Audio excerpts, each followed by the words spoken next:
नमस्कार, कशिश न्यूज देख रहे हैं आप। आपके साथ में हूं शिखा सरूद सिंह और बुलेटिन की शुरुआत करते हैं बड़ी जानकारी से। लैंड फॉर जॉब मामले में लालू यादव के खिलाफ केस चलाने के लिए सीबीआई को गृह मंत्रालय से मंजूरी मिल गई है। सीबीआई ने दिल्ली की राव रेवेन्यू कोर्ट में इसकी जानकारी दी।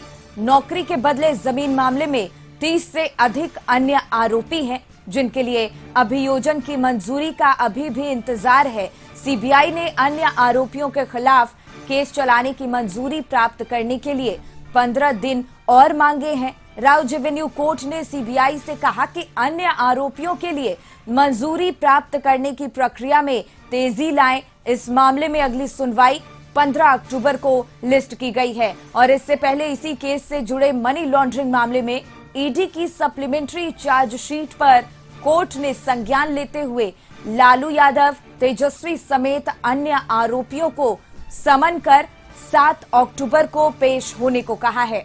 खास बात यह है कि लालू के बेटे तेज प्रताप का पहली बार इस केस में नाम आया और उन्हें भी समन भेजा गया है। लालू प्रसाद जी उनके सगे संबंधियों को करने का फल तो भुगतना ही होगा। लैंड फॉर जॉब मामले में दिल्ली के राव रेवेन्यू कोर्ट में मुकदमा चलाने की अनुमति मिलने के बाद लालू जी का जेल जाना तय हो गया है।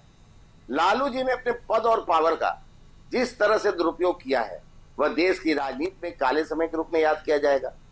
लालू प्रसाद जी ने अपने काले कारनामे से राजनीति में भ्रष्टाचार को प्रश्रय दिया और दलितों पिछड़ों की हकमारी की। यह साफ हो गया है कि लालू जी का राजनीति में आने का एकमात्र मकसद भ्रष्टाचार के माध्यम से पैसा कमाना था।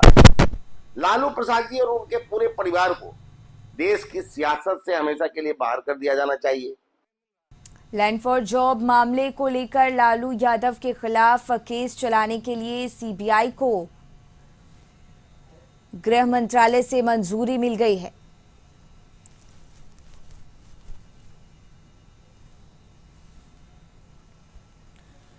तो लैंड फॉर जॉब मामले में ये नया अपडेट बता रहे हैं आपको। गृह मंत्रालय से मंजूरी मिल गई है। सीबीआई ने दिल्ली की राव रेवेन्यू कोर्ट में इसकी जानकारी दी।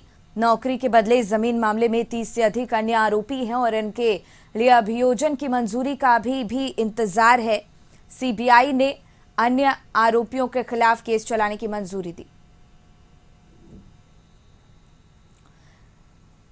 इसी पर और ज्यादा जानकारी लिए आशुतोष हमारे सहयोगी जुड़ गए हैं। देखिए आशुतोष, लैंड फॉर जॉब मामले को लेकर लालू प्रसाद यादव और उनकी जो परिवार की मुश्किलें हैं वो थमने का नाम नहीं ले रही हैं और इस मामले की कार्रवाई को आगे बढ़ाने का भी अब अनुमति मिल गई है। क्या कुछ जानकारी मिल पा रही है? नहीं, बिल्कुल। अब तक जो एक्शन हो रहा था वो ईडी का मामला था और ईडी ने समन भी जारी किया है। 17 तारीख को तेजस्वी यादव को पेश भी होना है ईडी के सामने, लालू प्रसाद को भी पेश होना है। लेकिन अब नया मामला सामने आ गया है।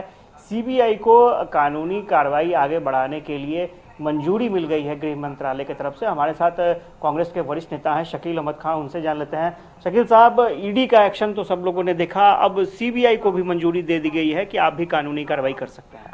यह तो होना ही था।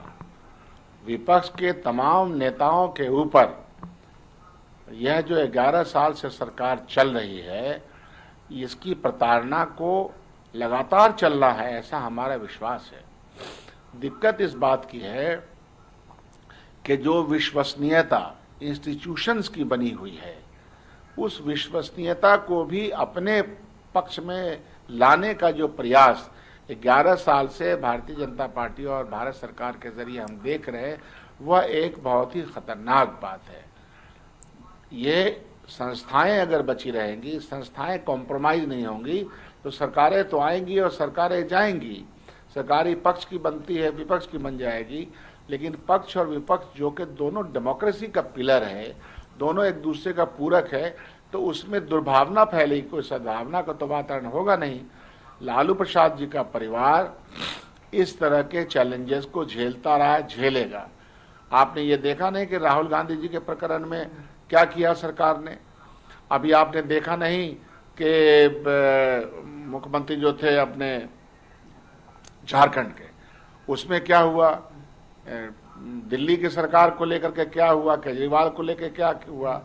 तो यह प्रताड़ित करते हुए नहीं चाहते किसी पार्टी का फैलाव हो, कोई विपक्ष के लोग मजबूत हों, बल्कि उनको हरासा परेशान करने का पूरा मामला है। लेकिन शकील साहब, जो बीजेपी का कहना है, जेडीयू यानी एनडीए का कहना है कि ये है कि भाई जमीन तो ली गई ना, नौकरी दी गई, लेकिन जमीन ली गई और उसके पुख्ता प्रमाणात हैं, उसके कागजात हैं, तो उसके आधार पर कार्रवाई हो रही है। तो किस तरह से माना जाएगा कि नहीं इसके पीछे पॉलिटिकल वेंडेटा है? भाई हमारी तो सामने की मिसालें हैं। यूपीए सरकार में सेकेंड फेज की सरकारों पर किस तरह से दबाव बना बना करके चलो सीबीआई हो गया, सब कुछ हो गया, और रिजल्ट क्या आया?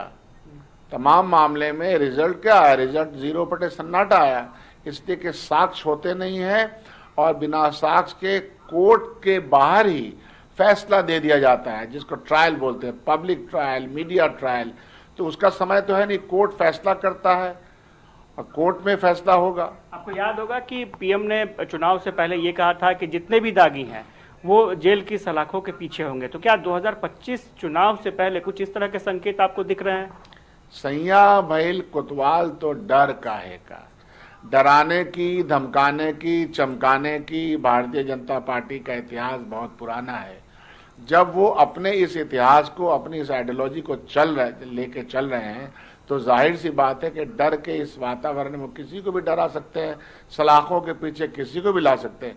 विश्वास हमारा जनता के ऊपर है। ये तो कमजोर हो पड़ेंगे आप लोग, बिहार में कमजोर पड़ेंगे अगर इस तरह का, अगर परेशान लालू प्रसाद यादव या तेजस्वी यादव होते हैं।